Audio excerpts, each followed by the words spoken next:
你是否准备前往欧洲？正在查询如何在欧洲合法的申请空拍。我们发现有不少网友留言说，想知道欧洲的空拍如何申请。这支影片会告诉你如何注册空拍机，以及在欧洲飞空拍机的注意事项。最后会分享，如果不买空拍机，有什么替代方案可以得到空拍的影片。欢迎拉到对应的时间轴，查询自己想要的资讯。废话不多说，我们直接进入正题。首先，我们把欧洲空拍法规分为两类，有非欧盟的国家跟欧盟的国家。因为我们刚从英国回来，所以我就以近几年脱欧的英国这个非欧盟国家来举例。首先到 Google， 然后输入 UK Drone Regulation， 前面的网站就会带领你到英国民航局的网站了。往下滑就可以看到 Regulation， 点进去之后，这43页的 PDF 档详细的说明了在英国空拍的规范。如果你跟我一样，无人机是250克以下，含摄影机，这样就会需要注册 Operator ID。但是如果是250克以上，则又会额外需要注册 Flyer ID。等等，我会示范如何注册 Operator ID。接下来就是说明在英国民航局对于在英国空拍的规范，你要对你的飞行负责，并且确保它是安全的，确保无人机在肉眼可见的范围。当然，你也可以找个朋友在旁边帮你看，在你操作无人机的时候。接下来的第3点到第9点就比较重要了，飞行高度必须在120公尺以下。如果你跟我一样是大疆的空拍机，那基本上 APP 会自动帮你限制高度，以达最大限飞高度，与人群保持50公尺的距离。但是如果是空拍机的操作者，或是你周遭的朋友，就不受此限。而如果空拍机是250克以下的，则可以靠近在50公尺以内，但是你还是不可以飞过人群，永远不要在人群上方飞行。以下是在佛罗伦斯老桥拍摄的影片，因为有人群，所以我就没有继续往前飞。与建筑物保持150米的距离，但是如果是250克以下的，就可以不受此限。但记得还是安全至上，与机场、飞机还有飞行物保持安全距离。这是五渔村本来要在这边拍空拍的，但是临时发现有直升机，后来我们就换去下一站了。遵守飞行限制，确认你有正确的权限。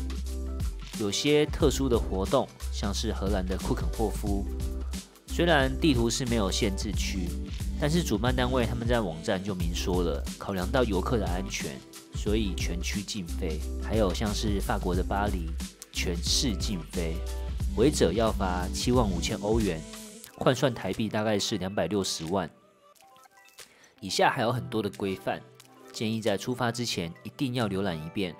我挑一个大家比较常疏忽的，就是不要侵犯他人的隐私，确保空拍机拍摄到的人同意你的拍摄。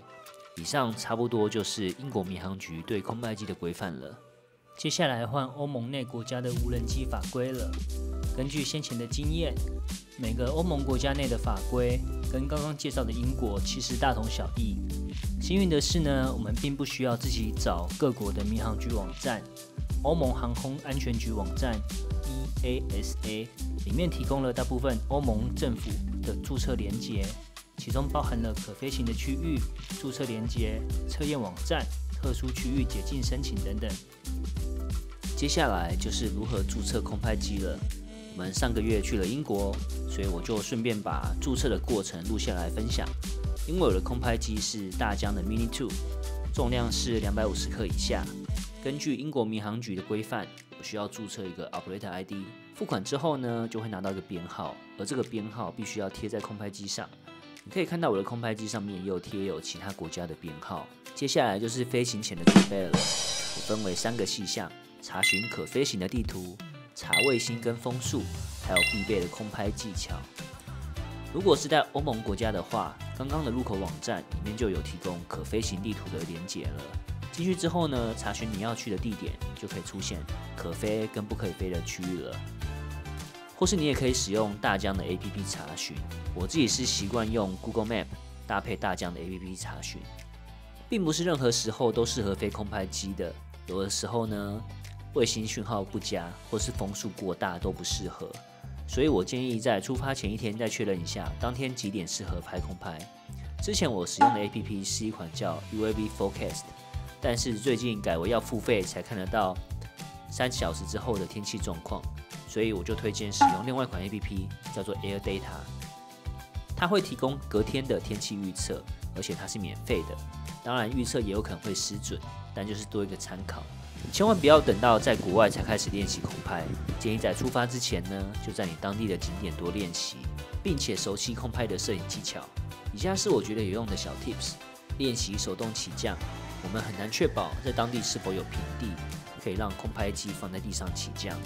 而且如果地上是沙滩或是有小石子的话，这样很有可能会刮到空拍机的镜头，或是卷进去螺旋桨里面。我在大部分的时候呢，都是放在手上起降。虽然这样看起来是蛮可怕的，但是对空拍机比较安全。拍摄前的场勘，我们不会到当地马上就开始飞空拍。就算你已经合法注册了，我还是建议找个人少的时间跟地点来拍摄，才不会引起不必要的注视跟风险。黄金时间，在飞空拍机的时候，大多数的人呢都会选择日出或日落的时候拍摄，因为这样看起来你的画面感就会拉升一个档次。但是天气并不是我们可以决定的，就算你准时在黄金时段去拍摄，结果突然云层很厚，你也看不到很好的效果。像是这一段波尔多的空拍，我早上6点日出就出门拍摄，结果当天云层超级的厚，拍起来就没有我想要的效果。现在是早上6点，我要去拍空拍啦。不要自动返航，在古迹或是很高的建筑物，常常附近呢都会有一些施工的吊车，这些吊车有时候有可能会超过120公尺。如果你是使用自动返航的话，空拍机就会直线的回到当初设定的返航点。返航，这个时候呢，就很有可能会打到你当初没有看到的未知障碍物，所以千万不要使用自动返航。电池多买几颗，不要等到电池快没电才返航。通常我在40% 就会返航换电池了。我总共有3颗空拍机的电池，就算没有用到那么多的电池，大疆的电池其实还蛮方便的，它可以拿来当行动电源来充手机。希望以上内容对你有帮助。如果你还没买空拍机，正在考虑是否只为了一次的旅行而购买，那其实呢，网络上也有许多空拍图库的网站可以购买空拍的影片，我把网址放在叙述栏。此外，其实还有店家可以租借空拍机，或者呢，你也可以去使用 Google Earth 制造出类似空拍的影片。如果你是忠实的粉丝的话，你一定看过我们用 Google Earth 做的空拍影片。如果没有长期空拍的需求，买一个空拍机只飞个1-2次就升灰，这样其实也蛮浪费钱的。也祝福看到这里的你永远都不会炸机。在飞空拍机的时候呢，也务必要注意自身的财务安全。那祝你旅途平安，我们下次影片见，拜拜。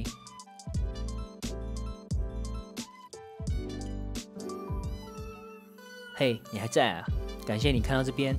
你知道吗？一个超棒的空拍镜头，如果没有配合适合的音乐，那就缺少了那么一点味道。随便在网络上找首歌用在影片上，可能会让你的作品被下架，或是赚来的钱都跑到原创者的口袋里面。不过不用担心，我这边有个超棒的授权音乐网站推荐 Artlist， 我已经用了2年了。它的音乐库更新的很快，选择非常的多，而且一旦你授权了，你就可以无限次的使用该首音乐，哪怕你之后的会员期限到了，你之前影片的背景音乐永远都还是你的。如果你是影片创作者的话，我建议你试试看1个月$9.99的方案。如果是商业用途，那么1个月$17会比较适合你。而且如果你现在透过下方的连结去注册，我们双方都可以额外再获得2个月的免费使用。小提醒，网站内建会自动帮你续约，我建议先到网站内把自动续约取消。如果你之后没有使用了，至少系统不会自动帮你扣款。如果你感兴趣，就欢迎到 Artlist 网站看看。期待我的下一支影片，拜拜。